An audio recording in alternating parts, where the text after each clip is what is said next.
Guys, nandito na naman tayo. Ang cute mo na naman. Nandito ka na naman huli. Ikaw na naman yung bida. Ako na naman yung masama. Sinabi mo na noon na ikaw lang ang binibigay nila. Sinabi mo talaga ang cute si Swerab Smith at saka si Jerome Ponceta. Ikaw lang ang binibigay nila. Itong Swerab Smith na to at saka si Jerome Ponce. Tapos kinaibigan daw ng tapos kung binayaran lang ang gusto niya min Pepsi.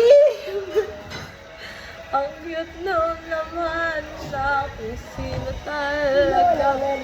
Ikaw lang nasa isip niya.